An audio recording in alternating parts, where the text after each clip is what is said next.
classes. My subject is grammar for standard 4th.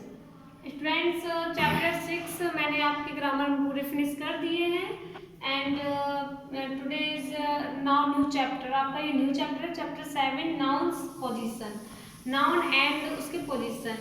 And मैंने आपको सबसे पहले नाउन के जितने भी कैरेक्टरिस्टिक हैं मैंने सारे कुछ बता दिए हैं. एंड आज हम चलेंगे नाउन की पोजीशन. पोजीशन में वैसे अधिकार होता है एंड जैसे कि स्नेहा की डॉल या पीयूष का डॉग, ये सब जिनसे बिलोंग करते हैं. ये मेरा घर, तो ये आप तुम्हारा घर है, तुम्हारा बैग या उसका पेन, जो चीज़ किसी और से बिलोंग करती है तो उसके लिए जो हम सिंबल यूज करते हैं उसको पोजीशन कहते हैं.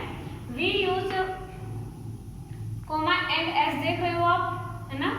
And to show belonging or position, we also use it to show that something or someone is related to someone else. We use, जो ये सिंबल है ऊपर की तरफ हम लगाते हैं इस तरह से किसी भी लेटर के बाद में, किसी भी वर्ड के बाद में, तो उसे हम अपोस्ट्रोफी कहते हैं. ओके, मैंने यहाँ लिखा भी है. ये जो सिंबल आप देख रहे हैं कोमा की तरह ऊपर लगा है, is called apostrophe which is used to show position, जो पोजीशन को शो कराता है. ये जो सिंबल होता है इसको हम अपोस्ट्रोफी कहते हैं एंड ये पोजीशन को शो कराता है. एंड ये शो बिलोंगिंग की कौन सी चीज किससे बिलोंग कर रही है. ओके, वी आल्सो यूज, हम इसका यूज करते हैं it to show that something, कि जो चीज या किसी की चीज उससे कैसे रिलेटेड है, किससे रिलेटेड है, हमें ये बताते हैं. कौन सिंबल, कौन सी चीज किससे रिलेटेड है, ये हमें क्लियर करते हैं. ओके, एंड जैसे कि मान लो कोई डॉल है, मैं यहाँ पर एग्जांपल के लिए आपको बता रही हूँ, स्नेहाज डॉल, स्नेहा की डॉल, तो हम उसको कैसे लिखेंगे. स्नेहा के बाद हम अपोस्ट्रोफी एस लगाएंगे, अपोस्ट्रोफी लगाएंगे, फिर एस लगाएंगे और यहाँ पर डॉल लिख देंगे. ओके, एंड इसी तरह से अगर आपको पूरा दिया जाए जिस तरह से, अगर हमें नहीं इस तरह से लिखना है तो हम कैसे लिखेंगे, तो हम पूरा लिखना पड़ेगा. ये लुक एट दिस, ये आपका चैप्टर है. ओके, एंड फिर हम क्या लिखेंगे, the bag belongs to Harshita या the doll belongs to Sneha, जो मैंने यहाँ लिखा है ना स्नेहाज डॉल. अगर हमें इसका फुल फॉर्म लिखना हो तो किस तरह से लिखेंगे, the doll belongs to Sneha. Length हो जाएगा, थोड़ा लेंथी हो जाएगा.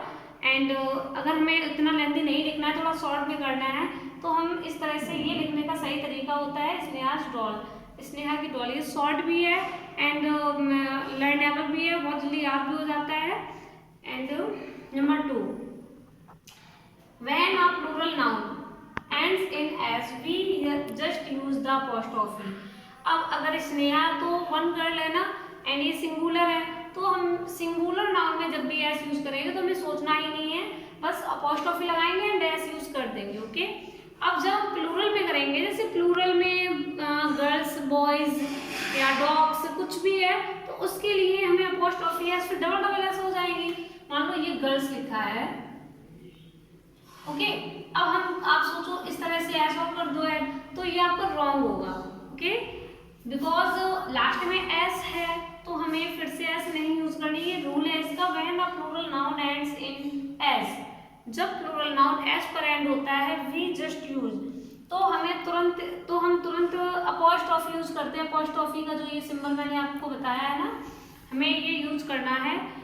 तो फिर हम कैसे करेंगे. Example, she lives in a hostel for the girls, वह रहती है एक हॉस्टल में.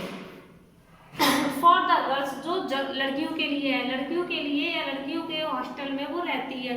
तो अभी थोड़ा लेंथी हो रहा है, हम इसको शॉर्ट में लिखेंगे. अपोस्ट्रोफी यूज कैसे करेंगे, she lives in a girls hostel. Look at this, जो ये गर्ल्स लिखा है ना प्लूरल है, मैंने भी यहाँ पर प्लूरल ही लिखा है, कुछ भी इसमें से रिमूव नहीं किया है. लास्ट में हम अपोस्ट्रोफी लगा देंगे एंड एस नहीं लगाएंगे. जिस तरह से अगर आप इस तरह से लिखेंगे तो ये रॉन्ग होगा. ओके, तो हम इसमें एस नहीं लगाएंगे एंड उसके बाद जो भी चीज़ होगी उसको हम लिख सकते हैं. तो जो गर्ल्स से बिलोंग कर रहा है ना हॉस्टल, तो यहाँ पर भी वही है सेम, बस हमें लास्ट में अपोस्ट्रोफी लगानी है. ये इसका रूल होता है कि जब सिंगुलर हो तो हम इस तरह से लगाएंगे अपोस्ट्रोफी एंड एस, एंड जब प्लूरल हो ऑलरेडी एस लगी हो तो हम इस तरह से लगाएंगे। एंड कुछ प्लूरल मैंने आपको पढ़ाए थे कि कुछ प्लूरल ऐसे होते हैं जिनमें लास्ट में एस नहीं होता है, जैसे चिल्ड्रन होता है, मेन होता है, वुमेन होता है। तो इसमें हम क्या करेंगे, उसमें हम इसी तरह से एस लगाएंगे। उसका रूल भी है, मैं आपको वो भी लिखाऊंगी, उसमें इसी तरह से चलेगा। तो आप 2 पॉइंट याद रखना कि जो सिंगुलर होता है जिसमें लास्ट में एस नहीं होता है उसमें हम अपोस्ट्रोफी एंड एस लगा देते हैं। एंड जो प्लूरल होता है जिसमें लास्ट में एस होता है इस तरह से, तो हम उसमें अपोस्ट्रोफी लगाएंगे, एस नहीं लगानी है हमें। Okay, thank you.